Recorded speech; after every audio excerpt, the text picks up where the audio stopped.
That's almost like an intervention. So I can tell my spouse, hey, you know what? I need a 3-day break from you. So I think that you need to go take these 3 days, go somewhere, no phone, no, don't call me. I won't call you. I think you need this. So that's going to be okay. It sounds like it. Hey, If you works. if you need it, you got to be it. I mean, I feel like that's. And what did you say? Was that you? Probably said communication. Yeah. Sometimes when you love someone, sometimes you got to do things that makes you uncomfortable to Ah, make them happy. And so, yeah, if you got to be without your boo for 72 hours, you're like, yo, here, go to Boston for the weekend and just go hang out. I ain't paying for that. You need Oh 3 days my off. gosh. I'm leaving you. You staying by yourself. You Holly, alone in the we're house. we're trying to make sure we are all fair and equitable for our mates here. We're trying to help people out here in this world. Why do I have to give him an idea where to go? right. I done came up with the suggestion that you need 3 days, away.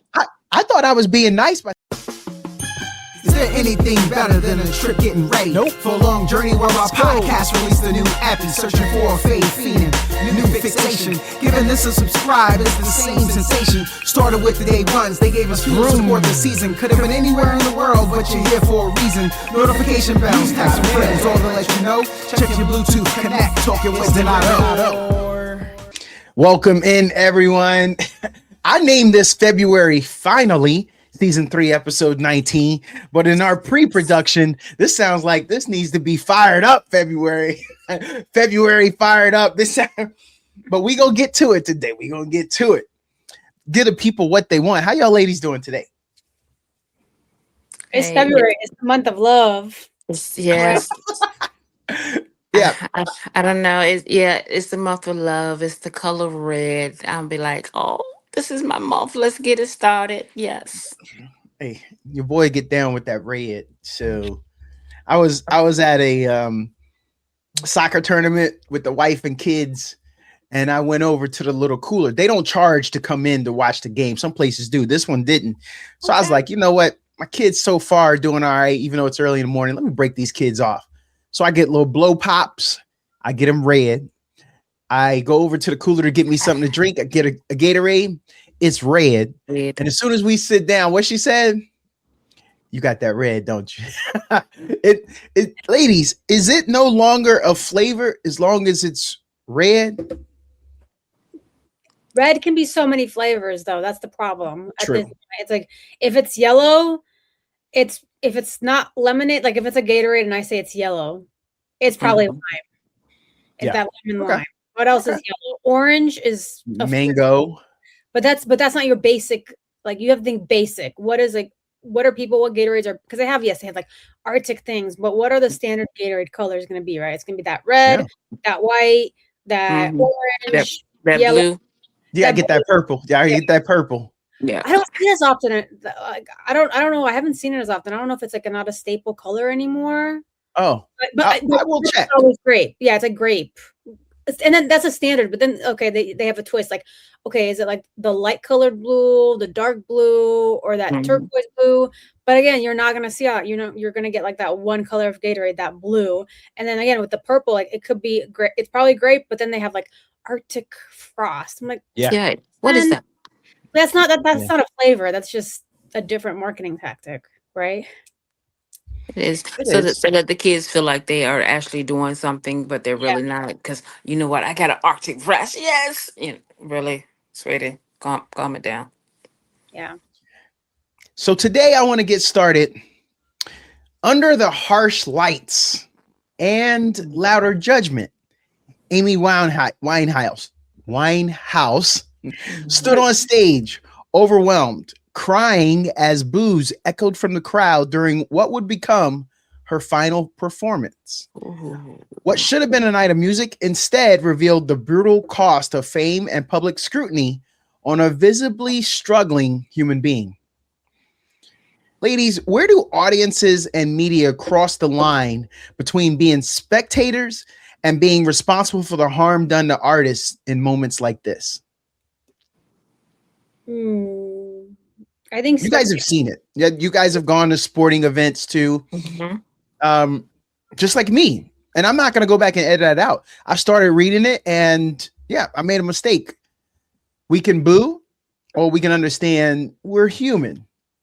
Where does that begin for you guys? Where do the audiences and media cross the line from being spectators and being responsible for the harm done to artists in moments like this?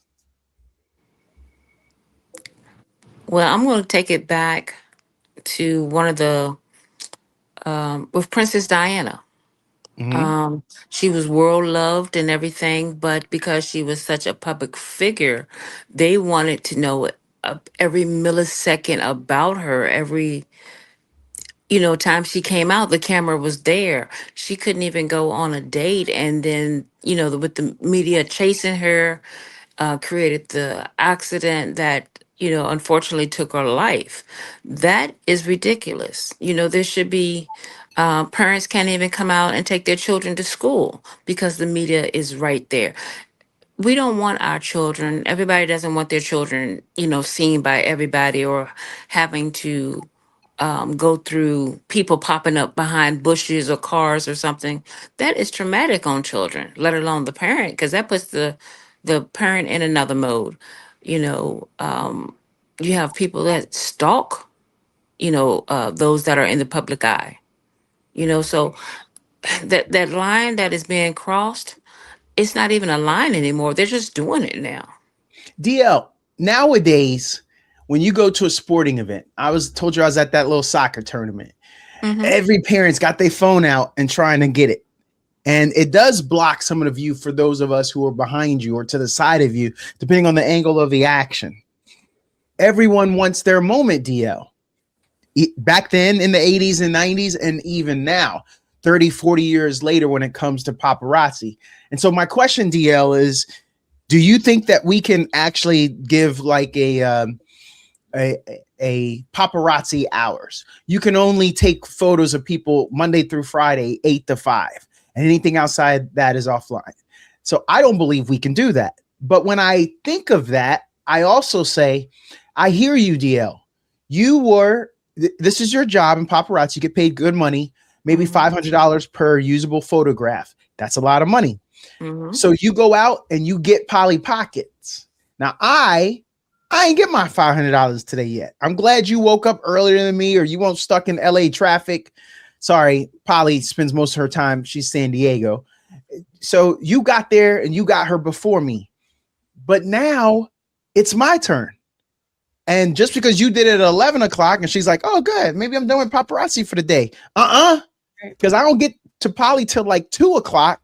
And now I got to get my photo and info. And that's how it is. And that's just two media outlets, DL and Donato. Now you got people from Tokyo. You got people from Botswana. You have people from all over that are coming, and they arrive at different times. Some are slower. And I think that's how we end up here. And unfortunately, again, you can't put a timeline. You can't put the paparazzi on the timeline. You can't stop parents or grandparents, aunts, uncles, cousins, scouts, or whatever at a sporting event from trying to get that one shot, memorable shot. It comes down to people knowing or having some type of ethics about themselves. Like, okay, if I'm at a sporting event and I'm trying to get a picture of my baby, excuse me, just want to get this shot, I'm out your way. Because everybody's trying to get that picture. Yes. If it's about my money, unfortunately, we have seen that them paparazzi, it's about them trying to get that paycheck. They got families to support. But again, is that line? How far do you go for a picture? If that was a high-speed chase that night that she died, I would say that's too far. Oh, they trying to get away from me? How dare they? They have the audacity to try to outrun me. Mm-hmm. I'm going to keep up. Charlie, drive. I'm going to get the pick. I mean, is that hustle, though? Are you, at the end of the day, you think, yo, I'm hustling. I'm out here grinding, trying to get these photos, kid. National Enquirer, Daily Post, whatever they were doing for that time. They want this, and I got to get this picture, and I got to bump somebody else's picture. No. Oh, all right, Polly, come on now. I need your support here on this one. So I like each person has a perspective that, so the paparazzi chasers, they're thinking about themselves, and then but you also have to think like for the people that are trying to make it big into show business, like yes, so okay, you want to blame the audience for causing people to get to a breaking point, but the people who want the fame and chase the fame, like they also should be like taking classes or understanding themselves. Like if this person is already has like a weak personality or already has like issues, and then they get put in the limelight, like they're like, oh, I just want to make it big, but they don't understand what being in the limelight does and what situations can happen, right? Like, but there are things called accidents, and accidents happen in the case of car crashes, right? Like you can never know that's going to happen, but we've seen it for decades. And now with the social media and people having their own IG accounts, I don't know if it's less of a paparazzi being chasing them. I don't know if it's less because now people have the ability to just shape media themselves by posting things on their own timeline. But like okay, if Talking with Donato wants to make it big, and he doesn't realize that when he does make big, he's gonna have people sending him DMs or trying to figure out where he lives, or like learning about him in the background. And if he's not up for that, then he shouldn't be trying to have a podcast, like period. And then same people who are like artists, like, oh, I want to make it big on YouTube. Okay, but you struggle talking to people. You struggle, like you're comfortable in front of a screen, but eventually someone's going to take you out of your comfort zone and you don't know how to deal with that. Like I think there's more that goes on beyond like, oh, let's blame the paparazzi for causing things. Like if every day it's painful for me to go on stage and perform, maybe I should just stop performing. And that's a good read, because that's exactly where it was for her. You know, she couldn't handle it, and that's why she self-medicated, and that in itself is a negative thing, because the self-medication, one, wears off, or two, you start to build up a tolerance, which means you have to do more, and now a lot of this can affect your performance. Yeah, and then if you look at artists like, okay, so Taylor Swift, okay, people can love her, people can hate her, but she went, like, that's why they call it like, hey, this is the so-and-so tour. This is what it's called. I'm doing this for a certain amount of time. And we've all heard like Taylor, like running on the treadmill, being able to sustain that stamina to be able to perform hours, like what, 5-6 times a week, right? So, okay, so this person knows that I have to have this high stamina, and it's not just going to come overnight. So let me train for it. And then when it's done, okay, I can breathe and recharge. Same thing with like Sierra. Right, Sierra, how many kids she's got now? How long has she's been around? For at least 20 years, and she'll come in waves. She'll go on she'll have her tour. She'll drop an album, drop a baby, take a pause, be Russell Wilson's supporter, and then she'll come back and then recharge and do it again. And she'll be like, okay, I'm out here working on it. And so, well, she hasn't crashed, right?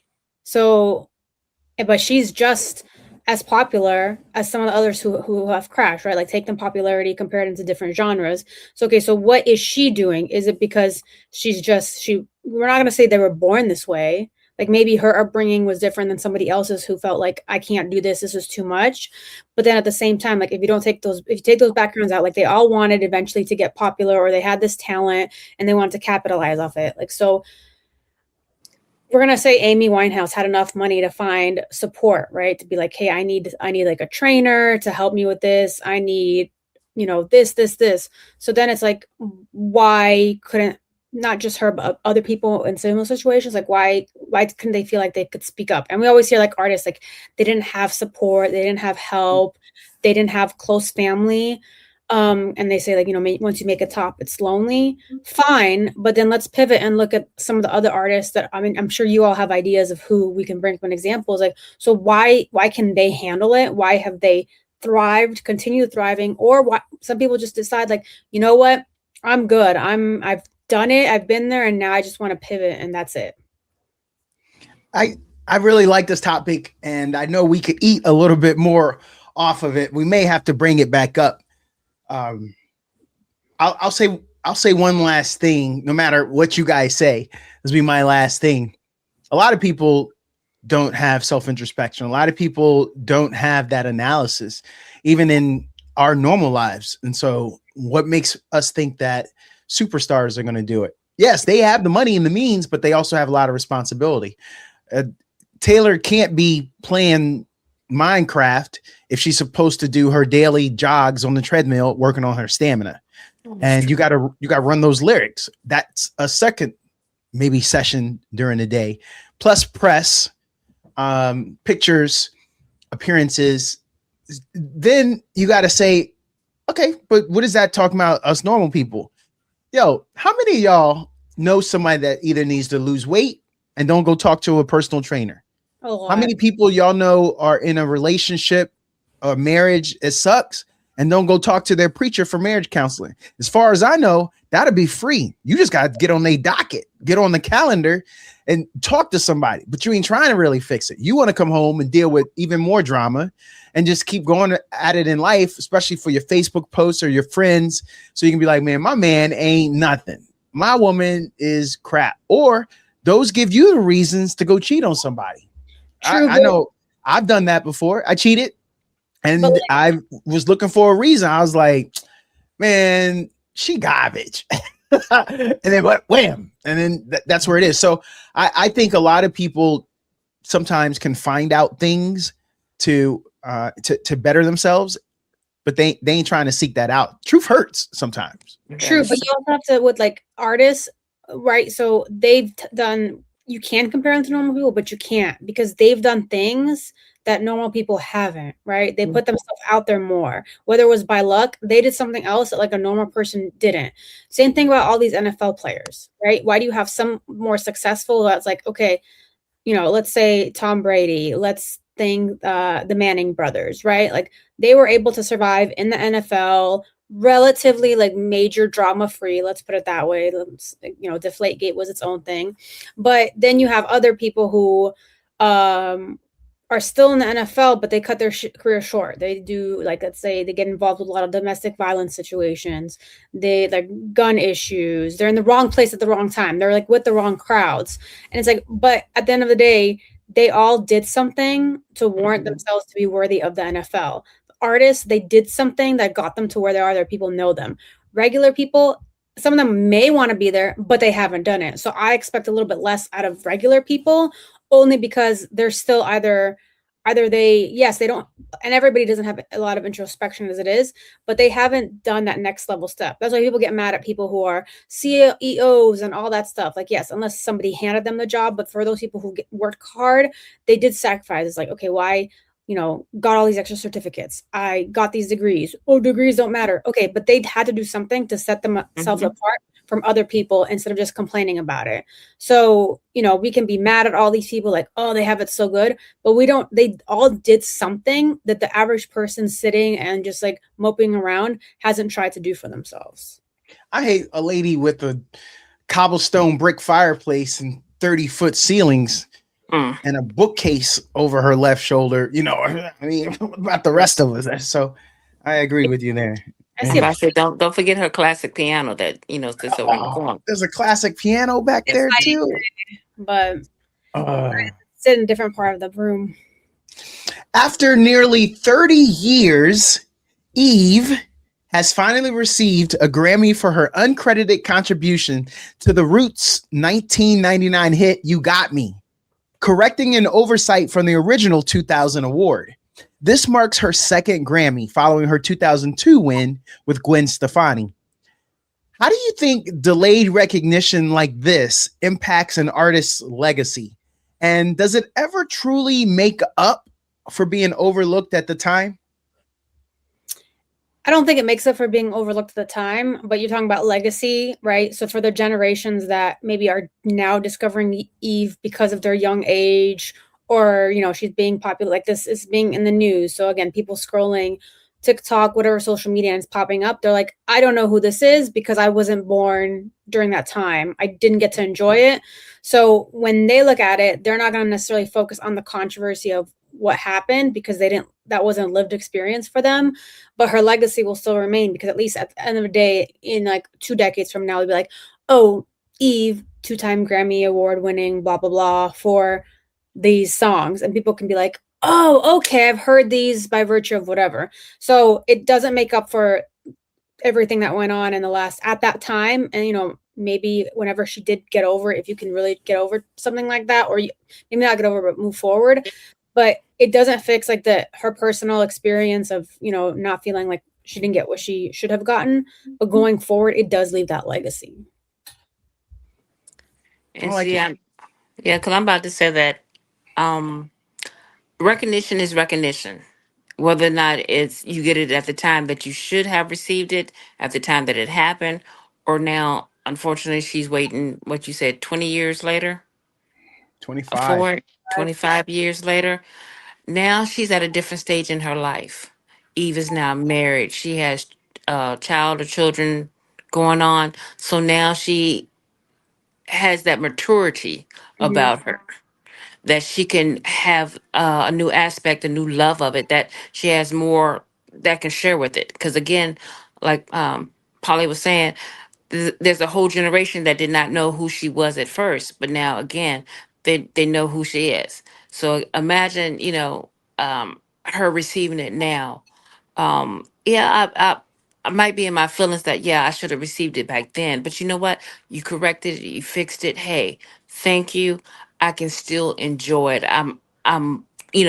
She can get back on the charts again. We don't know what this award giving it to her now at this particular time in her life. I think she can appreciate it more now. In 1982, Oh, Jesus. Larry Walters tied 45 helium balloons to a lawn chair, expecting to float a few feet above his yard, but instead shot nearly 16,000 feet into the sky and drifted into LAX airspace. He survived by shooting balloons with a BB gun to descend, creating one of the wildest true stories ever told. This is Polly's people. What does the Larry Walters story say about human ambition? Was this reckless stupidity, fearless curiosity, or something we secretly admire about pushing limits? Science project gone wrong. First thing pops in my mind. I'm sorry. Because I'm sitting here thinking that was a grown man that came up with the idea to get some helium balloons and a lawn chair. I said, you know what? I want to see whether or not I can truly fly. Okay. He's going up, up, Up, up. And I get, family and friends have, probably try to talk him out of it. It's like, you're crazy for doing this. And then when he actually is starting to float away, you tell me, didn't nobody else have a BB gun or something that could have shot him down before he got over airspace? I like it. You said what science project gone wrong. That's not something I would do, but at the same time, we can't we make fun of it now, but we also can we make fun of the people who did stuff that was crazy and now led to inventions that are very useful, right? Think any science, we have cars, we have drones. Was the first drone creator where people were like, what is that ridiculous looking thing that you're using? And now drones are being used in wars, and we have to restructure how we think about things because of drones. That someone at some point was like, science project gone wrong, right? For all the robots, you're like, robots, but how many people, the first thing they don't think about robots are like, oh, robots, but they have those robot vacuums, right? If you told someone oh, first of all, when the first vacuum came around, they're like, what is this? And now you have vacuums that can, do a decent job for you, but they can still help. That's also crazy. So not something I'd ever be curious. Hey, can I and I lawn chair fly away? But what if he learned something out of it? What if it moves like that led to greater technology advances that we take for granted today? So let the crazy man be. Relationships. Oh, we knew it was coming. Ladies, why doesn't my wife get as excited for me as she does for the sauna and cold plunge? Because you're not there. Now I get it. Just need some peace and quiet. Oh. Women get nice questions you don't want to know the answer to. Look, this kind of goes back to the pool growing on the basketball court, whether or not, you can appreciate it more. So yeah. But Okay. like, why I do was just wondering because I just brought whenever I bring it up to her, she smiles like, "Hey, you gonna do the sauna cold plunge thing?" And she'll be like, "Yeah, I would." But for the Yes. last hour, while she was with me, while we was driving, while we was together, no smiles. But when she realized she can go do that, all smiles. But I could reach over and be like, "Girl, you the baddest thing coming, man. You hot to you look beautiful." No smile. But I talk about the sauna, all smiles. But you could flip that on a guy. If a girl told a guy and that it was his thing, hey, do you want to go hang out with your bros and drink beers to watch this game? Whatever. Say like that's his thing. He would light up too. Oh Maybe. yes. Or if you said, hey, do you want to just, I don't know, whatever activity, play basketball with your friends on Saturday morning instead of, going shopping with her, the usual. Like, yes, at the end of the day, like he's about spending time. We'd be like, oh, I haven't played basketball in a while. Like I would really like that. So you can still like flip that narrative and it just be like, that's their thing. That's why so many women go get pedicures, right? And it's like their quiet time, their me time. And the guys are just like, yeah, they're just pampering. But I think you can be excited about things if it helps you rejuvenate, reheal, and then come back, to be able to be fully engaged in the relationship. You bring me to a point then. Are y'all that fair and equitable? So when a lady says, I got to go get my manicure pedicure, so I know I'm going to be gone an hour and a half. Do y'all ever think, you know what? I had my hour and a half. Let me get back and say, hey, go do something for an hour and a half. Or you're just happy that you get yours. Let's be honest. Let's be honest. They spend an hour and a half. No. Let's be honest. On the toilet, so they're good. Ladies, do you guys do that? That's what I want to know. We don't have to do that. The guys should just say, look, don't worry about the judgment. We asking for the truth. It's communication. Right. So he should ask, is what you're saying. Right. Yeah. Has he stated, hey, I need to get out and do some things? Again, we're not mind readers. We have let you know we need this mani and pedi. We're not trying to tear our sheets up with these bad feet, So Okay. we're letting you know. We're letting you know that sauna and that cold dip, that relaxes us. It stimulates. I mean, then you can also have guys who just don't want to be by themselves and they want to be with her all the time. So if they're all about being with her all the time, then, why would she ever think that he wants time away when he's like, oh, you're leaving me? Don't leave me. Because I'm a little puppy dog. You have those guys too. This kind of goes back to the Amy Winehouse thing of the onlookers, the people that are in those people's lives that don't give them the self-introspect. Like sometimes you got to force a person. If you know somebody's a workaholic, don't you step in? If you know someone's an alcoholic, don't you step in? Sometimes they can't pick their head up to say, hey, I need this. Like sometimes as friends, people in their circle, shadow, like you got to say that to them, right? Don't you got to jump in sometimes and say, yo, this would be good for you. And even if you don't, I think you should do it. So just go do it for me. Don't do it for yourself. Clearly you don't want to do it for yourself. Do it for me. That's almost like an intervention. So I can tell my spouse, hey, you know what? I need a 3-day break from you. So I think that you need to go take these 3 days, go somewhere, no phone, don't call me. I won't call you. I think you need this. So that's going to be okay. It sounds like it. Hey, if you need it, you got to be it. I mean, I feel like that's, and what did you say? Was that you probably said communication? Yeah. Sometimes when you love someone, sometimes you got to do things that makes you uncomfortable to make them happy. And so, yeah, if you got to be without your boo for 72 hours, you're like, yo, here, go to Boston for the weekend and just go hang out.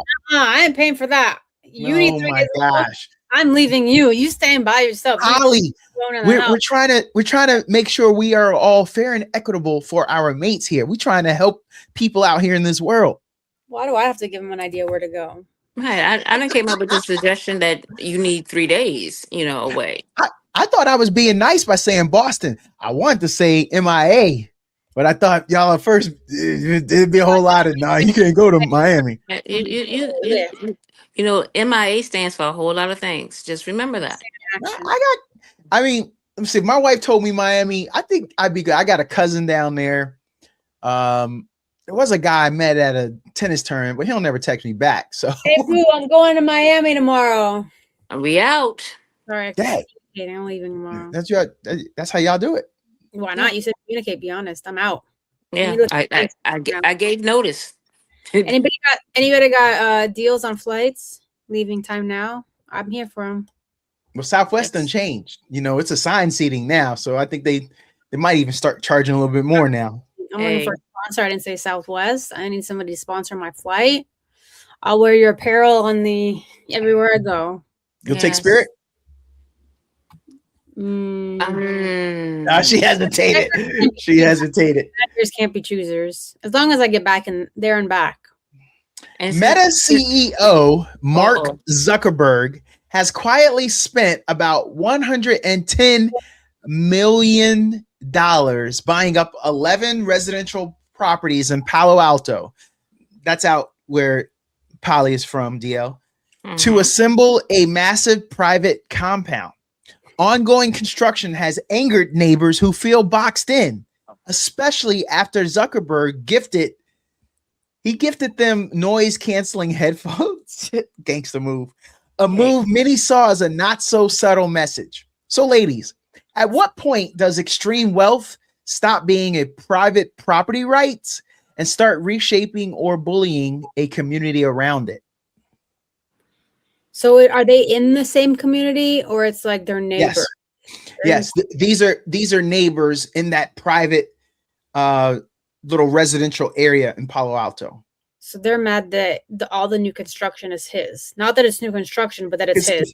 Because if he's got the cul-de-sac on the end, now he's buying up different properties, but if he's got something going on down the end, all of us, and that's the end of the cul-de-sac, all them trucks got to come past our house twice on their way in and on their way out.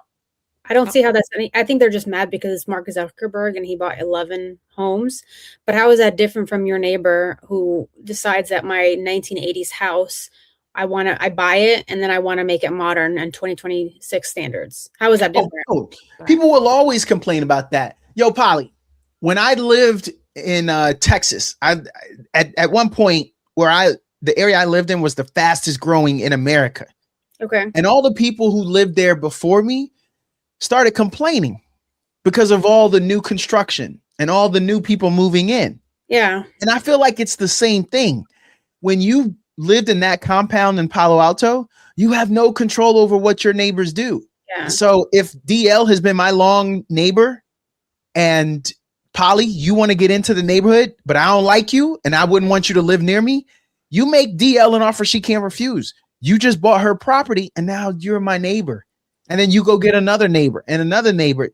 We don't know what he could have overpaid for these properties, but he got them. Yeah, I think that's the problem, is that it's not that it was purchased, it's who purchased and how much and what they think they're gonna do to him. I mean, yeah, listen, some people don't even give you noise canceling headphones, like, number one, right? Like, so they didn't have to accept it, you know. I mean, I thought that's nice of him. That's kind of weird. Like, I don't know. I think there's like more to the story that we're not getting.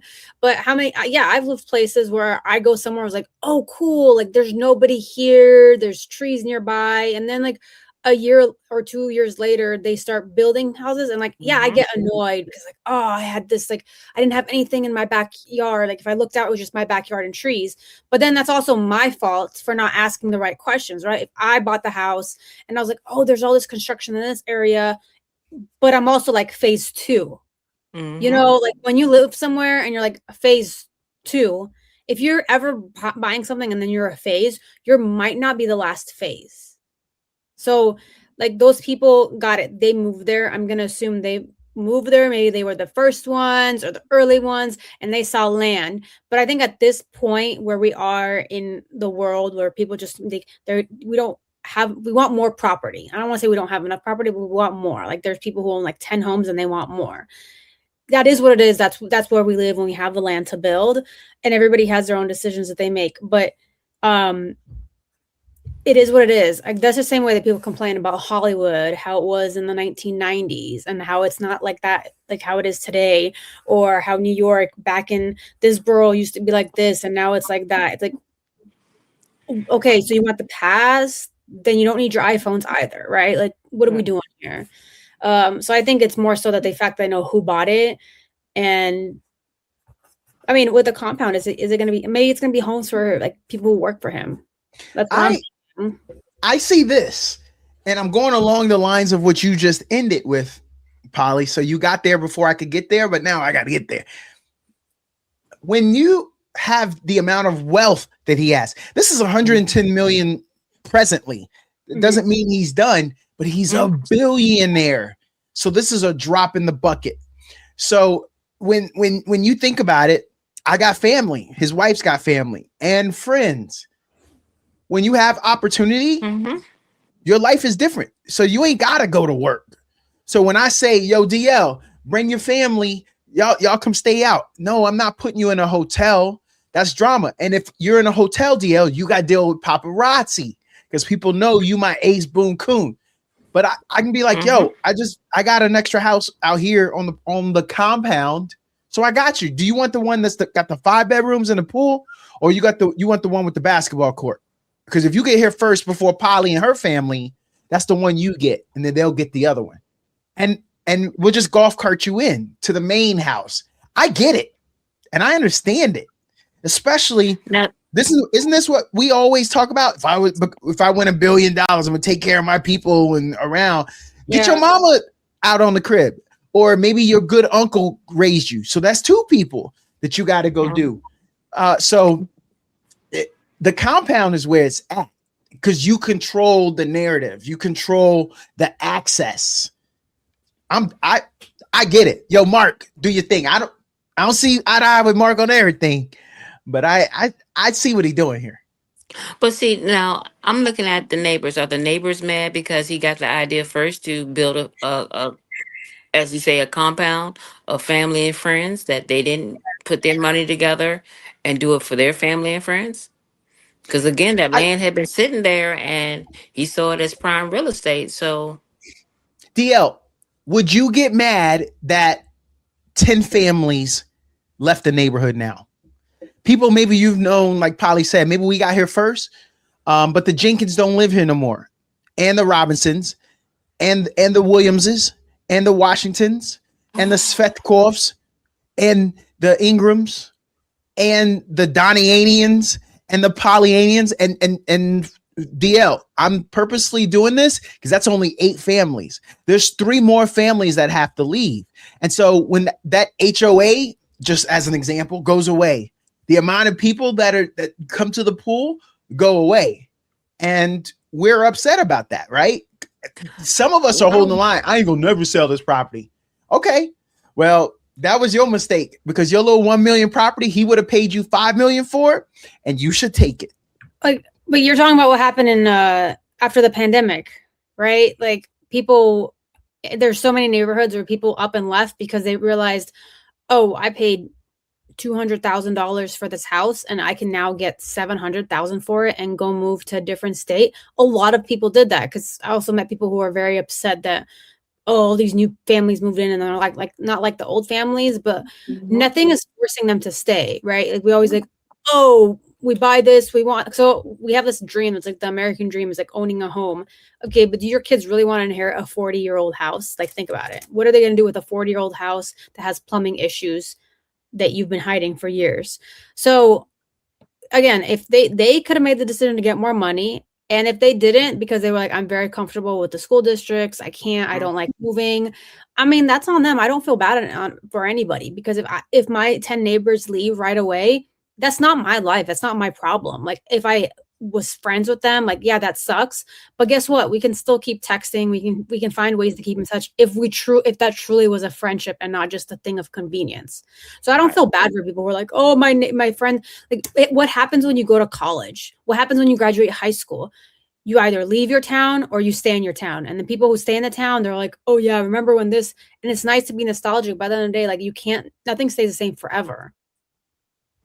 And, Agreed. and my thing is, one, I don't know 10 of my neighbors on my block. I'm Same. sorry. I'm not that sociable. That Same. so if a neighbor moves, okay, I'm like, okay, well that house is available. Hey, maybe I might need to buy another house, on the block. Hey, that's real estate. That's, Airbnb. That's, something like that. Again, it could be a house for when family come and visit. You got to get out the mindset of, oh, I don't want this and I don't want that. And that's why neighborhoods like where the neighbors were complaining about him building his compound, that's why neighborhoods like that are slowly disappearing because you're stuck in that rut and progress is coming right on past you. If anything, I would have been that neighbor like who's moving over here? Do you want a sweet potato pie? You want some coffee? Let's get this thing going because maybe y'all might need my skills in this compound. I don't have to have that 5-bedroom house. I can take a 2-bedroom house. Just let me be part of the compound. Maybe Now, maybe the person's like, ooh, like noise canceling headphones. I've never owned a pair of these because I never thought to. What is my Christmas gift gonna look like? Like, are we getting thank you. Christmas baskets? Like, okay, I've never had like, if somebody brings me a gift, like this is weird, but and especially if I know who it is, like you said, DL, like what else can I get? How does this benefit me? Like if we have to Right. survive, let's not think about the past and like move forward. And I like a DL, you said I was thinking like I didn't know, I've never known 10 of my neighbors and nor do I care to know them. I don't need people up in my business. I live here. I'm not your friend. Hold on, Right. Polly. You seem like you grew up.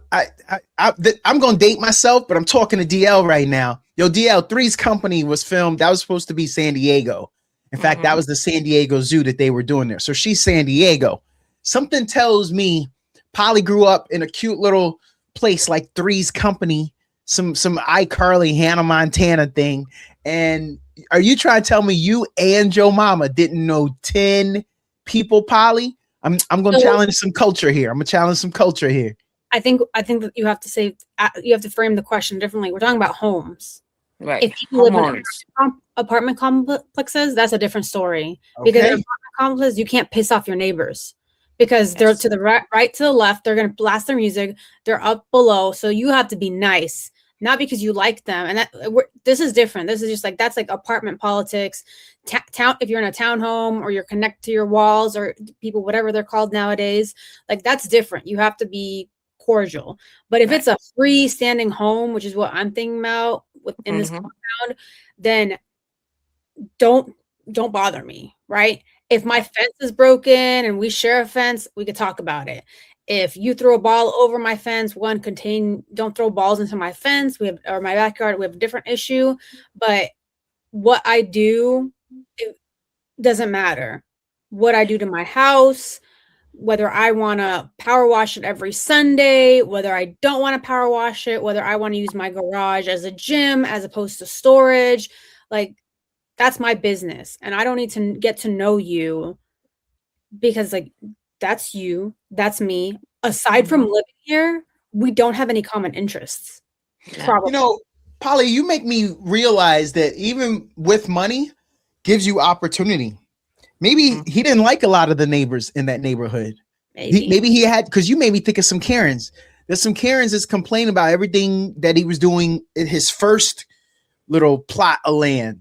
And as soon as he could, he bought and moved that lady out and then another one out and another one out.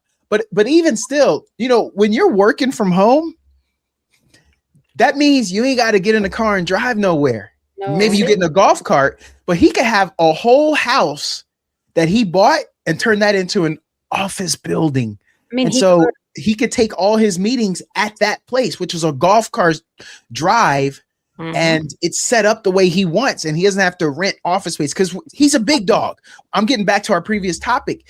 Paparazzi's going to follow him with Palo Alto. That's Northern California. So you're heading towards Silicon Valley, San Francisco. Like that's away from SoCal where you're from, right, Polly? Yeah. Stuff's expensive up there. Well, what makes you think he also like, let's say for a family, like, and he's got a couple kids, right? So I think two. What if he's not buying them and putting it in their name so they can build like he doesn't, he can pass off money for like the generational wealth, but at the end of the day, what if he's buying it for a family or for people, and it's like, this is yours, like I'm buying it but it's not mine. We don't know what he's doing, and so I think people sometimes care too much about other people's businesses, and what other people do with their money. Like, people are all upset, like, oh, I deserve this. Okay, if you deserve this, like, go out and prove that you deserve something. Like, life's not fair, but at the same time, like we talked about with all the, like, the artists not knowing themselves, like, okay, life's not fair, but what are you going to do about it to change your life, instead of bashing other people and what they're doing? Yeah. Well, I'm gonna tell you this: if the apocalypse happened, you don't have an opportunity to go to your underground bunker if your house ain't big enough for no underground bunker. So you gotta acquire some more lands, because if you're gonna be stuck underground in some radioactive, because it's going on up there, I want my underground bunker as big as possible. But I guarantee you, for that compound, there's a lawyer, there's a doctor, there's a teacher, there's all different aspects. Carpenter, a blacksmith, electrician, a gunsmith. Right. His compound is going to have everything he could possibly need. There's going to be a barber, a beautician, childcare. His kid's favorite friend, their favorite cousin is going to be there. Now, if you know that these people are moving in, again, don't look at it as the negative. Let's see the positive of it. This, instead of you having to drive 15, 30 minutes to go to the store or whatever, I guarantee you his compound is going to have something. Oh, yeah. Yeah. Yo, DL, when the pandemic hit, all of us realized, whether your house was a big ass house like Polly got or not, that it needs to be as big as possible. Like, that's your compound. So if you got to be locked in, quarantine your compound.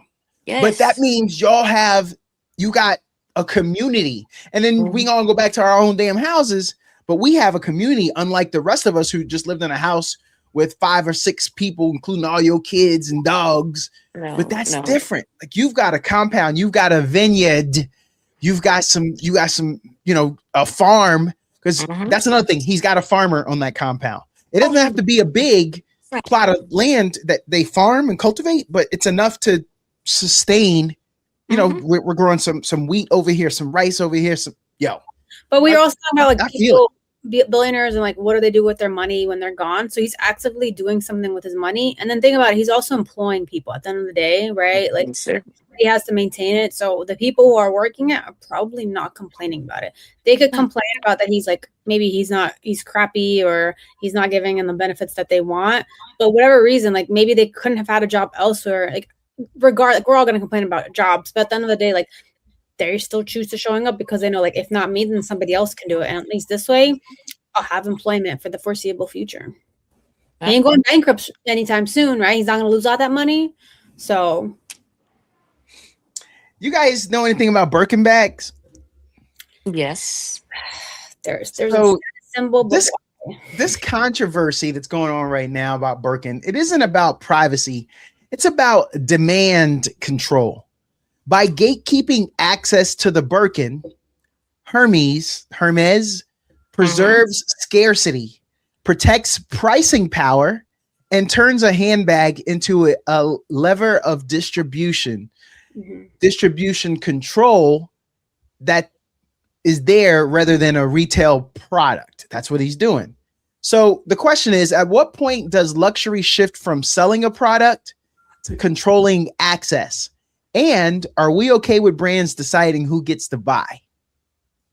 I think luxury has always been that way, right? That's why it's called luxury. Like, you have you have several layers of branding, right? You're trying to make it accessible to everyone. Think like your soda brands, right? We want everybody to drink it. But then at some point you're like, okay, well, now I'm going to elevate this, and it's going to be a target demographic. And so, luxury vehicles, right? Vehicles too. Sometimes vehicles are only 20 of them. And obviously you have to be in a certain financial bracket to get one. Or if you bought one before, you can't buy another one, type of thing. There's all that. So that's what luxury is, and I think always has been. So I don't think, throwing hate or shade to the Birkin game, I don't really think we need to be engaging in that. We've always done that. Right. And my thing is with the Birkin bags, if you want something, you'll work for it, you'll save up for it, you'll shop for it. You don't necessarily have to have the brand new one that just came out. Mhm. That's what, $12,500. Go find you, start small, get the wallet, work your way up, you know, price shop, consignment shop. Yeah, Um, because Yo, you know, Polly, that's a thing now. you got a Birkin?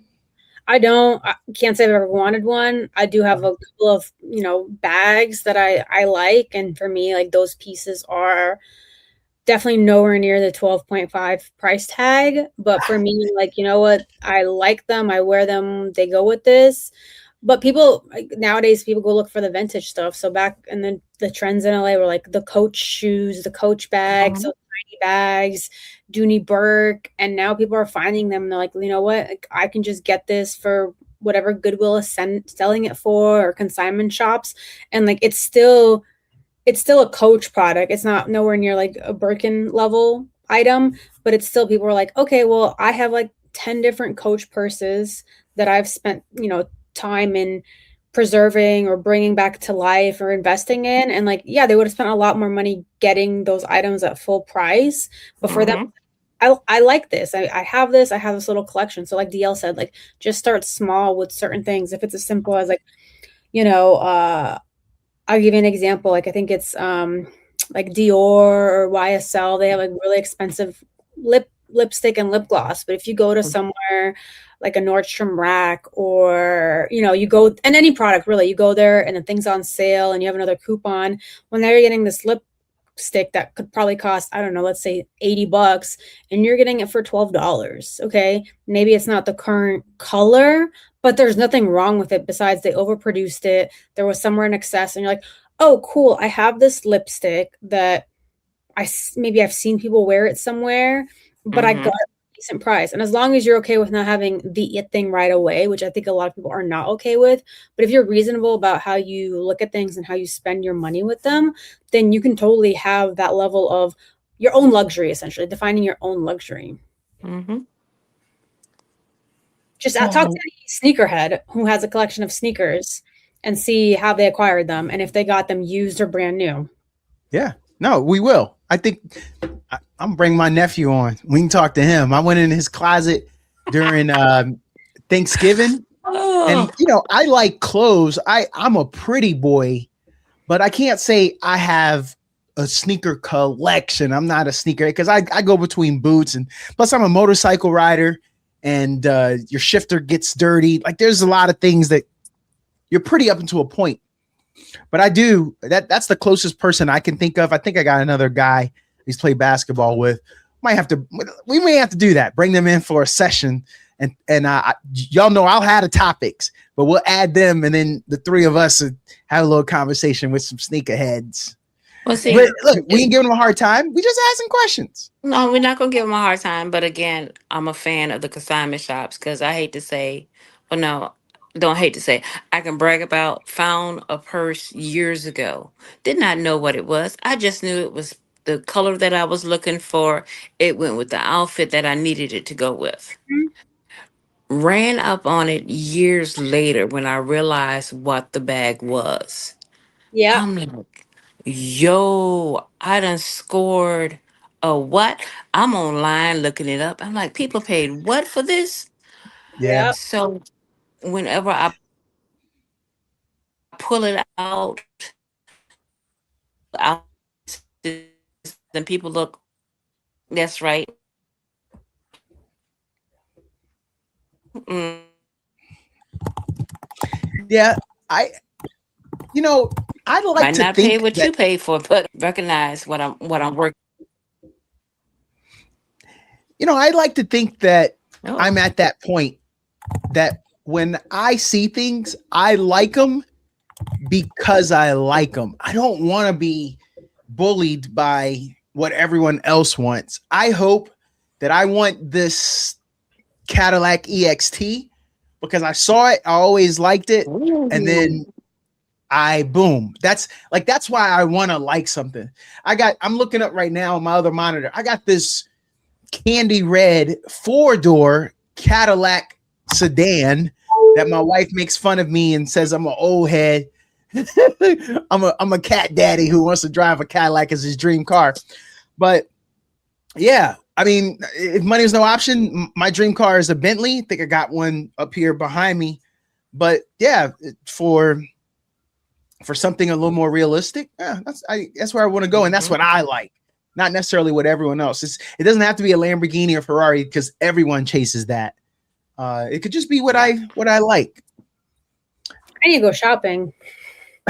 yo, Polly, hold on, man. Don't trigger your family. They're gonna miss out now because we done talked about some stuff today. I got a couple spots I could hit up. One confession blew a family. My bad. One confession blew a family apart after a man allegedly got his wife's twin sister pregnant. And the internet exploded. Split between calling it a tragic mistake and saying betrayal is never accidental.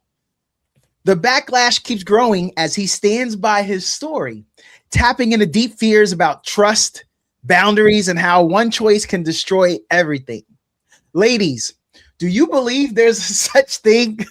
DL's face. Do you believe there's a such thing as an accident, betrayal in relationships, or does crossing certain lines automatically make it a choice no matter the circumstances?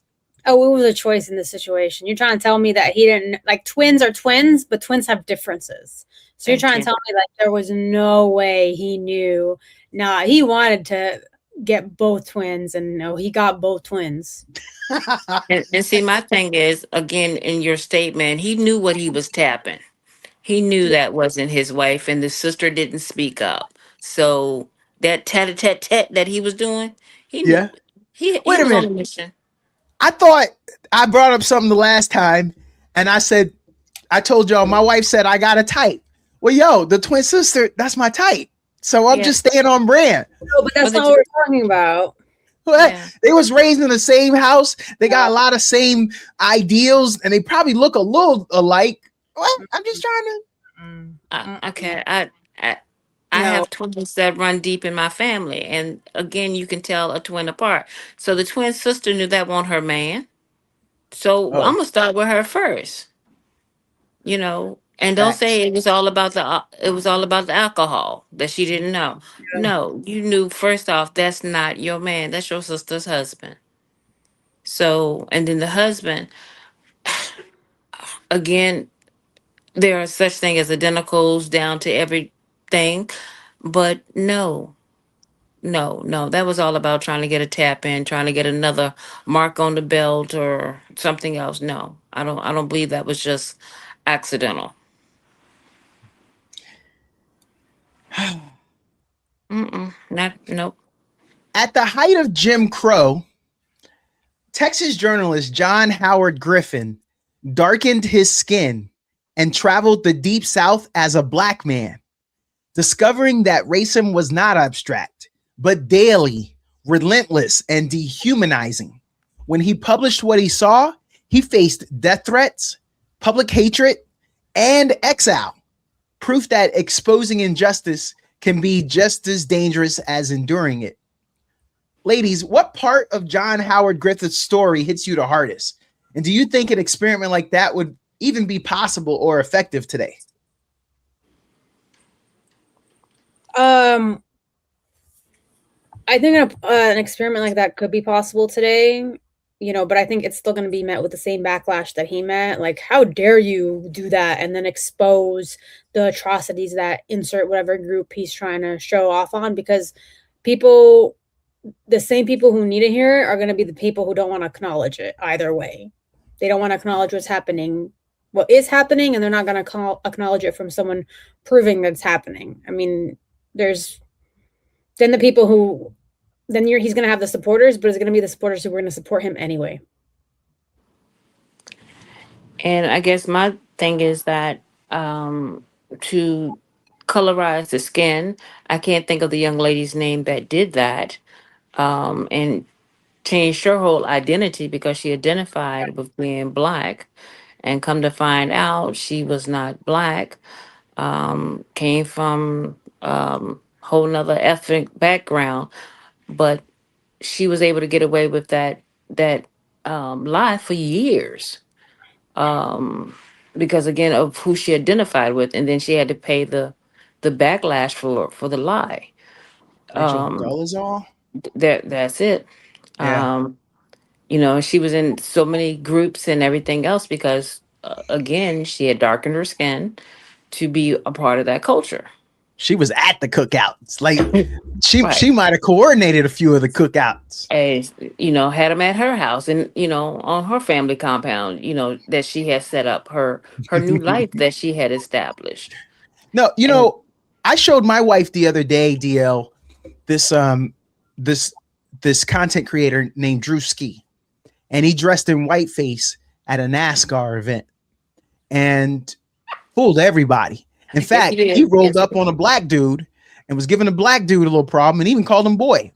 Now, not Mhm. to his face. He was kind of walking off.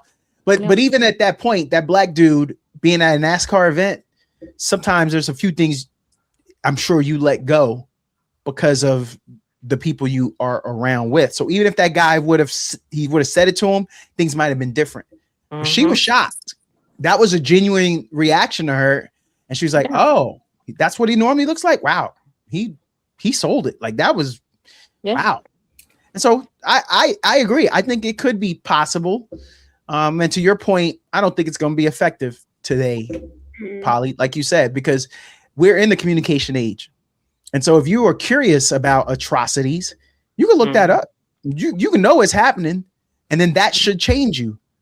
But it doesn't change you because either there's some fragility there, or you have an inferiority complex. And again, like we started, if you don't go get a therapist and get it checked out, talk to your I don't even want to say preacher because there's some white Christian nationalists out there, Mhm. and those preachers know that people are on the edge and they ain't trying to pull them back. Yeah. Like ladies, I had a lot of fun today. The time flew. We Oh, didn't wow. we didn't get half the topics I would have liked to, but we Hey. dug in, and that happens. If there comes a time where you guys want to move faster, we can put ourselves on a clock, 2 minutes per topic, but that takes away a little bit of it. Oh. So that, hey, we get people what they want. This leaves them wanting for more, and we got to put in our schedules and put more content out there. Yeah. But I do want to say thank you for talking with Donato. Hey, it was real. Later.